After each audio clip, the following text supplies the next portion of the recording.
The sun hadn't yet risen over Gaza when the first wave of coordinated strikes began.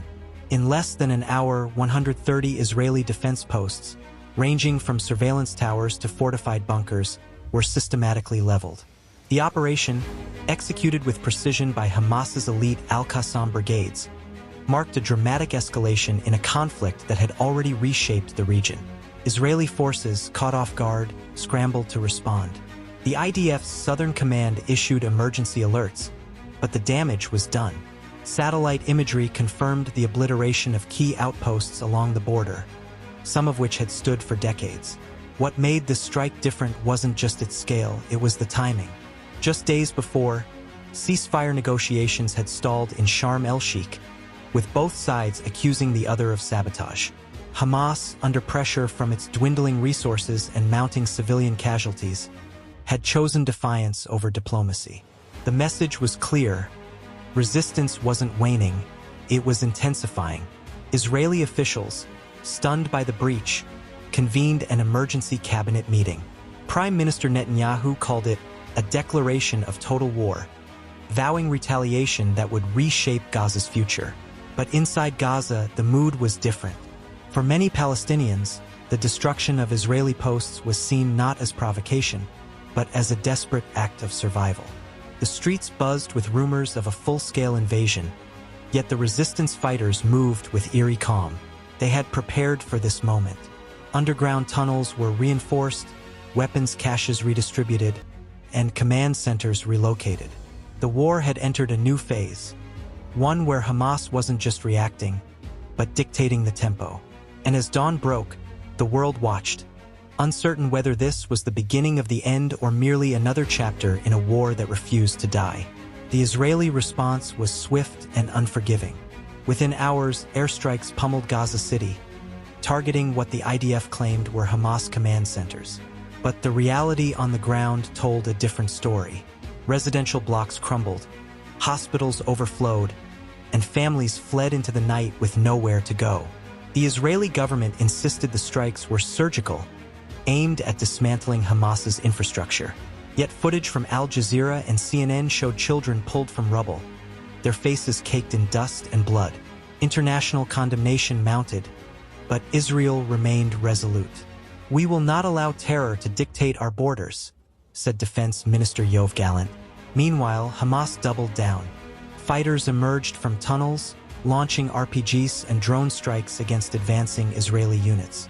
The resistance wasn't just symbolic, it was tactical. Hamas had adapted, using urban terrain to its advantage.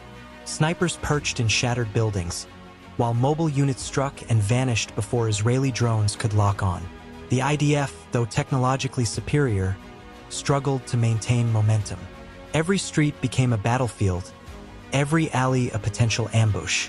Civilians, caught in the crossfire, bore the brunt. Aid agencies pleaded for humanitarian corridors, but negotiations stalled. The U.S., broker of the recent ceasefire attempt, found itself sidelined. President Trump urged restraint, but his words carried little weight in a region ablaze. On the ground, the war felt personal. Israeli soldiers mourned fallen comrades, while Gazans buried loved ones in mass graves. The psychological toll was immense. Both sides spoke of victory, yet neither seemed closer to peace. As night fell again, the skies lit up with tracer fire and missile trails.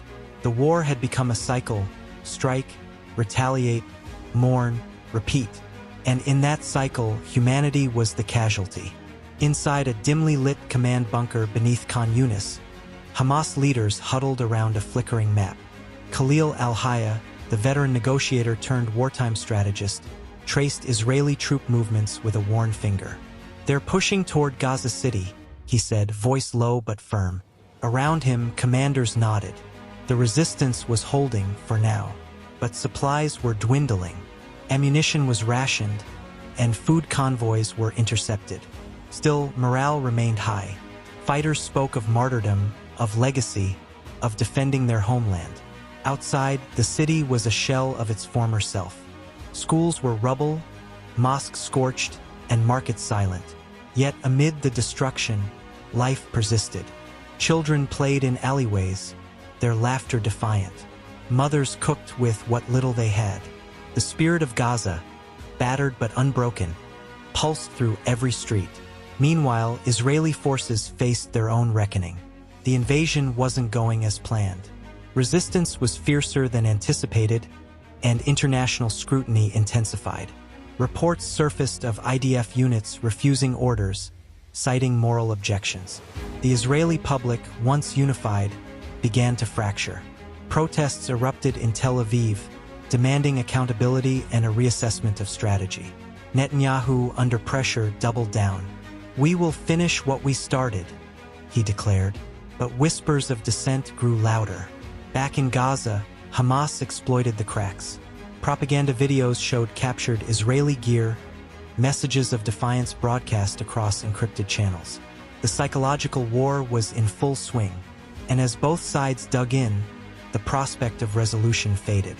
Diplomats flew between capitals, but the battlefield dictated the narrative. The war wasn't just about land, it was about identity, survival, and legacy. And in the heart of Gaza, that legacy was being written in blood and resilience. The turning point came not with a missile, but with a message. On October 9th, a 6-step ceasefire agreement was brokered in Egypt. Mediators from Qatar, Turkey, and the U.S. shuttled between rooms, translating demands and concessions. Hamas agreed to release hostages. Israel promised to halt airstrikes, but trust was fragile. Implementation hinged on timing and verification. At noon Palestine time, the clock started. For the first time in weeks, the skies over Gaza were silent. No drones, no jets, just the hum of generators and distant prayers. Aid trucks rolled in, greeted by cheers and tears. Yet beneath the surface, tension simmered. Both sides feared betrayal. Hamas fighters remained in position, fingers on triggers. Israeli units paused but didn't withdraw. The ceasefire was a pause, not peace. Still, it offered a glimpse of possibility. Families reunited, hospitals restocked. Journalists roamed freely, documenting stories of survival and loss. One woman, her home destroyed, told CNN, "We don't want revenge. We want to live." Her words echoed across screens, a plea for humanity amid chaos.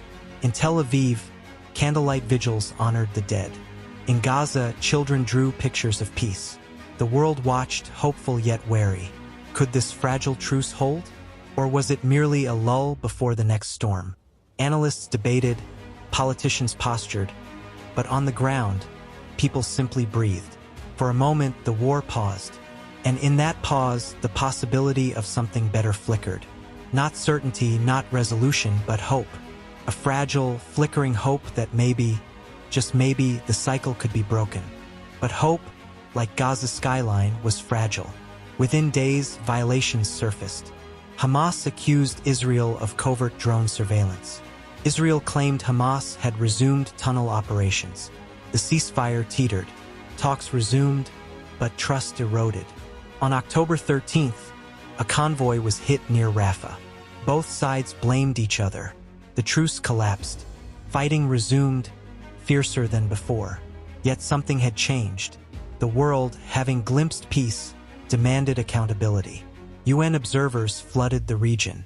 Social media amplified every strike, every casualty. The narrative shifted. No longer was this just a war, it was a reckoning. Hamas, though bloodied, remained defiant. Israel, though dominant, faced global scrutiny. And amid the rubble, civilians clung to dignity. A boy, orphaned, stood beside a mural of peace. "I will rebuild," he said. His voice, small but resolute, carried farther than any missile. The war raged on, but the story had evolved. It was no longer just about defense posts or resistance, it was about people. Their pain, their strength, their refusal to be erased. And as the dust settled over Gaza's shattered streets, one truth remained. In every war, it's the human spirit that endures.